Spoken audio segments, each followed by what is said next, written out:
আসসালামু আলাইকুম ওরহমতুল্লাহি তাআলা ওয়া বারাকাতুহু। আল্লাহুম্মা সাল্লি আলা সাইয়্যিদিনা মুহাম্মাদ ওয়া আলা আলিহি ওয়া আসহাবিহি ওয়া আওলাদিহি ওয়া আজওয়াজিহি ওয়া যুররিয়্যাতিহি ওয়া আহলি বাইতিহি ওয়া আসহাবিহি ওয়া আনসারিহি ওয়া শিয়াহি ওয়া মুহিব্বিহি ওয়া উম্মতিহি ওয়া আলাইনা মা'আহুম আজমাইন। আউযু বিল্লাহি মিনাশ শাইতানির রাজীম। বিসমিল্লাহির রহমানির রহিম। আলহামদুলিল্লাহ, আমরা গত ক্লাসের মধ্যে মিজানুল আখবার কিতাবের তথা উসুল হাদিসের কিতাব মিজানুল আখবার কিতাবের আমরা রাওয়ায়াত বিল লফজ এবং রাওয়ায়াত বিল মানা আমরা এতটুকু পর্যন্ত শেষ করেছিলাম। তো আজকের ক্লাসের আমাদের মূল টপিক সাবজেক্ট বিষয় হচ্ছে ইল্লা ইল্লা ফিমা তু'বাদু বিলাফজিহি। এখান থেকে শুরু। আও মিন জাওয়ামিল কালিমি ফাইন কানা ফি মা'নাল হাদিস। এখান থেকে আজকে আমাদের টপিক সাবজেক্ট বিষয় শুরু আজকে এখান থেকে। তো আমরা জানি রাওয়ায়াত বিল লফজ এটা জায়েজ সম্মতি ক্ষেত্রে। রাওয়ায়াত বিল লফজ এটা জায়েজ, অর্থাৎ দেখেন ওয়াল আওলা সবচেয়ে আওলা হচ্ছে ইতিয়ানুল হাদিসি হাদিস বর্ণনা করা বিলাফজিহি আই বিলাফজিল হাদিস, তথা হাদিসের লফজ তথা হাদিস নিজের শব্দ দ্বারা বর্ণনা করা এটা বেশি আফজল, আওলা, এটা সবচেয়ে আওলা। তবে ওয়ালা ইয়াজুজু এটা জায়েজ হবে না ইবদালুহু তাকে পরিবর্তন করা, তথা হাদিসকে পরিবর্তন করা কি নয়, জায়েজ নয়, বিমুরাদিফিন তথা সমর্থক শব্দ দ্বারা। আচ্ছা, তথা আও নাকসুহু এবং হাদিসকে নুকসানিয়ত করা কমে ফেলা এটা কি না, জায়েজ নাই। তারপরে বিআইয়ার ভিয়া বিমানাহু তথা হাদিসের অর্থ ঠিক রেখে রাওয়ায়াত করা এটাও কি নাই, জায়েজ নাই। আও ইয়াখতাসিরহু হাদিসকে ইখতাসার করা তথা হাদিসকে মুখতাসার করা এটা কি নাই, জায়েজ নাই। ইল্লা তবে জায়েজ আছে লিআলিমিন ওইসব আলিমদের জন্য জায়েজ আছে বিমাদলুলাতিল আলফাজ যারা যে আলেম শব্দের মদুলাত সম্পর্কে গভীর জ্ঞান রাখে, তাহলে ওইসব আলেমদের জন্য তথা এক কথায় বলা হচ্ছে রাওয়ায়াত বিল লফজ এটা জায়েজ সম্মতি ক্ষেত্রে। কিন্তু ওয়ালা ইয়াজুজু জায়েজ হবে না তার হাদিসকে পরিবর্তন করা, অর্থাৎ রাসূল পাক সাল্লাল্লাহু আলাইহি সাল্লাম হাদিস যেভাবে বলেছেন সেইভাবে ঠিক সেম সেভাবে হাদিস বর্ণনা করা এটা কি আফজল, সবচেয়ে আওলা। তবে কিন্তু হাদিসকে ইবদাল করা তথা বিমুরাদিফিন এবং তথা সমর্থক শব্দ দ্বারা হাদিসকে ইবদাল করা, হাদিসকে পরিবর্তন করা, তথা হাদিসকে নুকসানিয়ত করা তথা কমিয়ে ফেলা এবং অর্থ ঠিক রেখে হাদিস রাওয়ায়াত করা, অথবা হাদিসকে ইখতাসার করা, হাদিসকে মুখতাসার করা এটা কি নাই, জায়েজ নাই। তবে ওইসব আলেমদের জন্য হাদিস ইখতাসার করা জায়েজ আছে। কোন আলেম?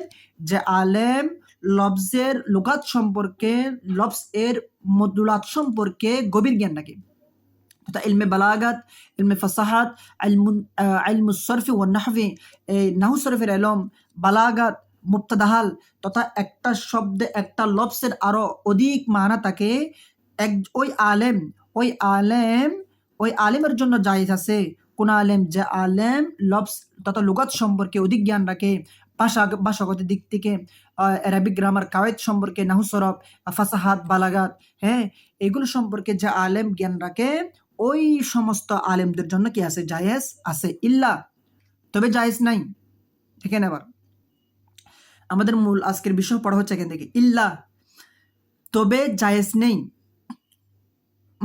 ইল্লা তবে ওই আলেমদের জন্য জায়েজ নেই, তথা ইল্লা আলেমরাও কি আলেমের জন্য জায়েজ নেই। ফিমা সেক্ষেত্রে তু'বাদু বিলাফজিহি তথা অর্থাৎ হাদিসের এমন লফজ, হাদিসের এমন শব্দ যদি ইবাদতমূলক হলে, হাদিসের কোনো লফজ যদি, হাদিসের কোনো শব্দ যদি ইবাদতমূলক শব্দ হলে ওই ক্ষেত্রে কি নাই, জায়েজ নাই। অন্যথা কি আছে, জায়েজ আছে।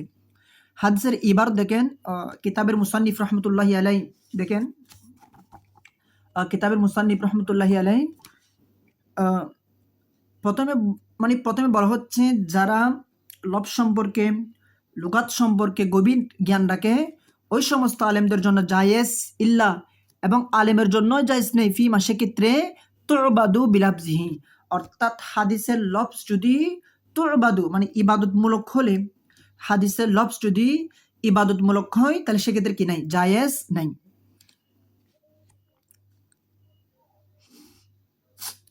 আচ্ছা, আও অথবা মিন জাওয়ামিল কালামি, মিন জাওয়ামিল, দেখেন মিন জাওয়ামিল কালিমি, তথা শব্দ হচ্ছে একটা, মানে একটা শব্দের মানে অনেকগুলো মানা থাকে, মানে জাওমিল কালাম। দেখেন মিন জাওয়ামিল কালামি, তথা একটা কালামের আর অধিক কি থাকে, অর্থ থাকে। ফাইন কানা ফি মানাল হাদিসি, যদি হাদিসে ফাইন কানা যদি হয়, ফি মানাল হাদিসি হাদিসের মানার ক্ষেত্রে যদি হয়, খুফাউন অস্পষ্টতা, মানে হাদিসের এমন মানে অর্থাৎ হাদিসের মধ্যে মিন জাওয়ামিল কালাম মানে এমন কালাম, তথা শব্দ একটা কিন্তু অর্থ অনেকটা, মানে তথা একটা শব্দের মধ্যে একটা শব্দ দ্বারা আর অনেকগুলো মানা বোঝায়, মানে অনেকগুলো অর্থ বোঝায়। তাহলে বলা হচ্ছে অথবা মিন জাওয়ামিল কালামি, অর্থাৎ এমন কালাম, এমন একটি শব্দ যা আকসার কি থাকে, মানা থাকে, মানে অধিক মানা থাকে। সেক্ষেত্রে ফাইন কানা যদি হয়, ফি মানাল হাদিসি হাদিসের মানার ক্ষেত্রে, হুফাউন অস্পষ্ট, তথা হাদিসের এমন একটি শব্দ যা বুঝতে কষ্টকর হয়ে যাচ্ছে, মানে হাদিসের এমন মানা, যদি হাদিসের মধ্যে এমন একটি লফজ থাকে, ওই লফজ এর মানা মানে বুঝতে কষ্ট হয়ে যাচ্ছে মানে বুঝতে কষ্ট হচ্ছে, হুফাউন মানে অস্পষ্টতা হচ্ছে, তাহলে ওয়া ইহতিজা, তাহলে তথা এহতাস করা তথা মুহতাস করা, তাহলে আমাদের উচিত হচ্ছে মুহতাস হওয়া, হ্যাঁ, ইলা মুতালাআতি কুতুবিল না, মুতালাআতি কুতুবিল গরিব, মানে ওই গরিব মানে এখানে দুর্লভ কিতাব, তথা দুর্লভ কিতাবের প্রতি, দুর্লভ এখানে কুতুব, কিতাবের জামা কুতুব, মাদ্দা কাফ তাবা। তারপরে এখানে একটা প্রশ্ন, অনেকে বলে থাকে যে কিতাবুন কুতুবুন, এবার কিতাবের মাদ্দা যদি কাফ তাবা হয়, তাটা করতে আসছে, তাটা হচ্ছে জাইদা, না আলিফটা করতে আসছে, এখানে আলিফটা হচ্ছে জাইদা। তাহলে দেখেন ওয়া ইহতিজা, তাহলে আমাদের উচিত হচ্ছে মুহতাস হওয়া ইলা মুতালাআতি কুতুবিল গরিব, মানে দুর্লভ কিতাবের প্রতি, মানে দুর্লভ কিতাবসমূহ আমাদের উচিত হচ্ছে দুর্লভ কিতাবগুলো মুতালা করা, হ্যাঁ, মোতালা করা, তথা কোন ক্ষেত্রে, মানে মিন জাওয়ামিল কালাম, তথা এমন একটি লফজ অর্থ অধিক, ফাইন কানা যদি হয়, ফি মানাল হাদিসের অর্থ খুফাউন মানে অস্পষ্টতা, মানে বুঝতে কষ্ট হচ্ছে, তাহলে আমাদের কাজ হচ্ছে মুহতাস হওয়া কোথায়, ইলা মুতালাআতি কুতুবিল গরিব, মানে অর্থাৎ দুর্লভ কিতাবসমূহের প্রতি মুহতাস হয়ে মুতালা করা, এটা আমাদের উচিত। তখন আমরা যখন দুর্লভ কিতাবসমূহ যখন আমরা মুতালা করব, তখন ওই হাদিসে পাকের মধ্যে যে অর্থটা খুফাউন তথা অস্পষ্টতা মানে বুঝতে কষ্টকর, তাহলে আমরা ওই কষ্টকর তথা একটা ওই শব্দ এবং ওই শব্দ কতটি মান থাকতে পারে, মানে ওই শব্দ কতটি অর্থ হতে পারে, তাহলে আমরা ওই শব্দগুলো বুঝবো। তখন আমাদের কাজ হচ্ছে যখন কোনো একটা হাদিসের লফজ যদি কোনো অস্পষ্টতা বোঝায়, অস্পষ্টতা আছে, হ্যাঁ, তাহলে আমাদের মুতাস হতে হবে এই দুর্লভ কিতাবসমূহের প্রতি আমাদের কি করতে হবে, মোতালা করতে হবে। আচ্ছা, তো তারপরে ওই দুর্লভ যেগুলো কিতাব আছে, দুর্লভ কিতাবগুলি কি বলা হচ্ছে, কালফাই, একটা কিতাব আছে কালফাই, মানে কালফাই কিতাব যদি আমরা মোতালা করি, তাহলে আমরা হাদিসে পাকের মধ্যে যে লফজগুলো মানে অস্পষ্টতা মানে বুঝতে কষ্টকর, তাহলে আমরা সেক্ষেত্রে কালফাই বুঝলে তাহলে আমরা ওই হাদিসের মানাটা বুঝবো।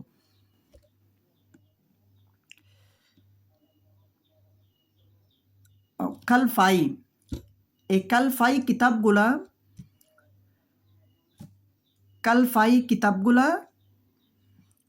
মানে মানে এমন হাদিসের লফজ আকারে লেখা হয়েছে, হাদিসে পাকের মধ্যে যে শব্দগুলা মানে অস্পষ্ট টাইপের অস্পষ্টতা আছে, সেক্ষেত্রে কালফাই কিতাবগুলা পড়লে ওই হাদিসে পাকের মধ্যে যে লফজ মানে হুফাউন অস্পষ্টতা আছে মানে বুঝতে কষ্টকর, তাহলে আমরা ওই হাদিসের সমাধানগুলা কালফাই কিতাবের মধ্যে সমাধান পাওয়া যাবে।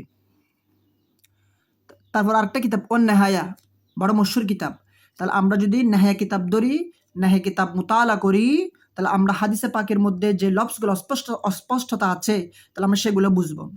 তারপর মুজমাউল বিহার, আরো বড় মশহুর কিতাব এটা। তাহলে মুজমাউল বিহার কিতাব যদি আমরা মুতালা করি, হাদিসে পাকের মধ্যে যে লফজ অস্পষ্টতা আছে তাহলে আমরা সে সম্পর্কে সমাধান পাবো। ইলাল মুআল্লিকাত,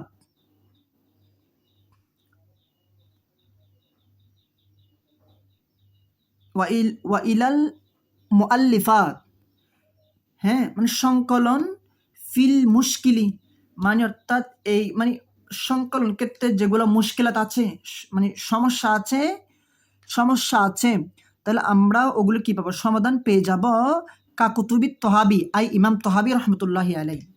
ঠিক আছে, তাহলে কাকুতুবি তহাবি মানে আই ইমাম বুখারী রহমতুল্লাহি আলাই, অর্থাৎ ইমাম বুখারী কিতাব না, ইমাম তহাবি রহমতুল্লাহ আলাই, ইমাম তহাবি এখানে কাকুতুবি কাহরবে যার কুতুব আনছে না, তাহলে কিতাব সমূহ হবে, কারণ কিতাবের জামা কুতুব না, কিতাবের জামা হচ্ছে কুতুব। তাহলে কাকুতুবি তহাবি আই ইমাম তহাবি রহমতুল্লাহি আলাই, তথা ইমাম তহাবি রহমতুল্লাহি আলাই এর কিতাব সমূহ, এগুলো পড়লে হাদিসে পাকের মধ্যে ওই মানে হাদিস বর্ণনার ক্ষেত্রে যে লফজগুলা মানে বেশি হোফাউন অস্পষ্টতা মানে ওই হাদিসের লফজ মানে বেশি বুঝতে কষ্টকর, তাহলে আমরা যখন পড়ব তাহলে আমরা কি পাবো, ওই সমাধান পাবো, তথা ওই লফজ এর মানে কয়টি অর্থ আছে, কোন অর্থে নিব, কোন অর্থে আমরা মুস্তাআমাল করব, তাহলে সেক্ষেত্রে আমরা কি বুঝবো ইনশাআল্লাহ। তাহলে আমরা জানি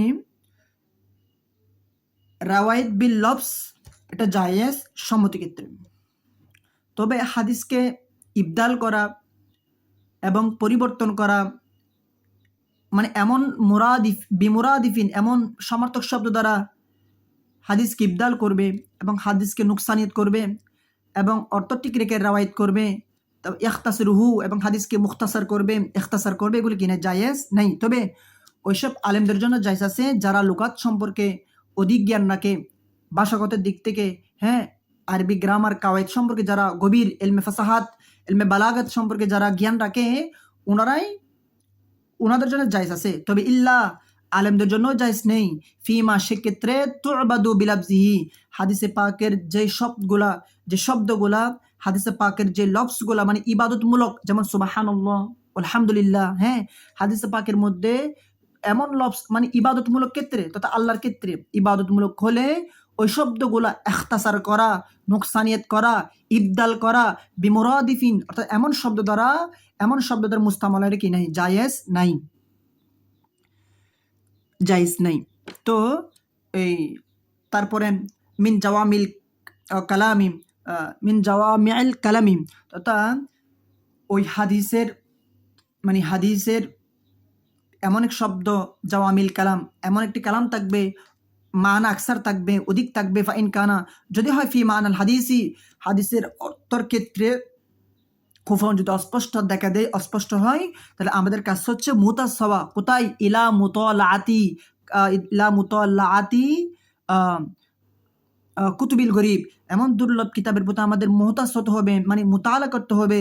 আমরা যখন এমন ওই কিতাবগুলা যখন আমরা মুতালা করব, হাদিসে পাকের মধ্যে যে লফজগুলা মানে অস্পষ্টতা আছে তাহলে আমরা ওই শব্দের সমাধান পাবো। তো এগুলো কোন কোন কিতাব? একটা হচ্ছে কালফাই কিতাব। তো কালফাই কিতাব পড়লে আমরা ওই খুফা শব্দটি হাদিসে পাকের মধ্যে যে অস্পষ্টতা আছে সেই শব্দ আমরা কিভাবে সমাধান পাবো। ওয়ান নেহায়া, বড় মশহুর কিতাব। আরেকটা হচ্ছে নাহায়া কিতাব। নাহায়া কিতাব পড়লে আমরাও কি ওই হাদিসের মধ্যে যে লফজ অস্পষ্টতা মানে অর্থ মানার দিক থেকে মানা বুঝতে মানে বড়ই কষ্টকর, তাহলে আমরা ওই শব্দটা বুঝবো। আরেকটা হচ্ছে ওয়া মুজমাউল বিহার, আরো বড় মশহুর কিতাব। যখন এই কিতাবটা পড়বো আমরা হাদিসে পাকের ওই যেটা ওই অস্পষ্টতা মানে কষ্টকর শব্দ লফজ, এটা আমরা কি অর্থের সমাধান পাবো। তাহলে আর তারপরে ওয়া ইলাল মুআল্লিফাত, সংকলন করা হয়েছে ফি মুশকিলি, তথা এগুলা মানে মুশকিল সমস্যার সমাধান ক্ষেত্রে এগুলো কি সংকলন করা হয়েছে কা কুতুবি তহাবি, এবং ইমাম কুতুবি রহমতুল্লাহি আলাইহি। তথা ইমাম তহাবি রহমতুল্লাহ আলাইহি কিতাব সমূহের মধ্যে এগুলা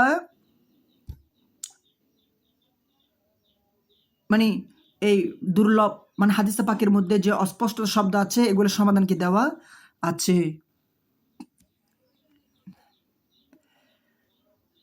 উসুল হাদিস এটা মিজানুল আখবার কিতাব। যে ছাত্র এই কিতাবটা পড়বে, এটা হচ্ছে মানে তথা মুখতাসার কিতাব। যে ছাত্র এই সংক্ষিপ্ত আঁকের কিতাবটা পড়বে উনি মোটামুটি সমাধান পাবে, অর্থাৎ উনার একটা ওই ছাত্র একটা মোটামুটি মুখতাসারভাবে উসুল হাদিসের উপর, হ্যাঁ উসুল হাদিসের উপর মোটামুটি একটা ধারণা কি হয়ে যাবে। যে ছাত্র যে তালিব ইলম মানে মিজান আখবার কিতাবটা পড়বে সে উসুল হাদিসের উপর মোটামুটি কি পাবে, ধারণা পাবে। ওয়া আখিরু দাওয়ানা আনিল হামদুলিল্লাহি রাব্বিল আলামিন। আসসালামু আলাইকুম ওয়া রাহমাতুল্লাহি তাআলা ওয়া বারাকাতুহু।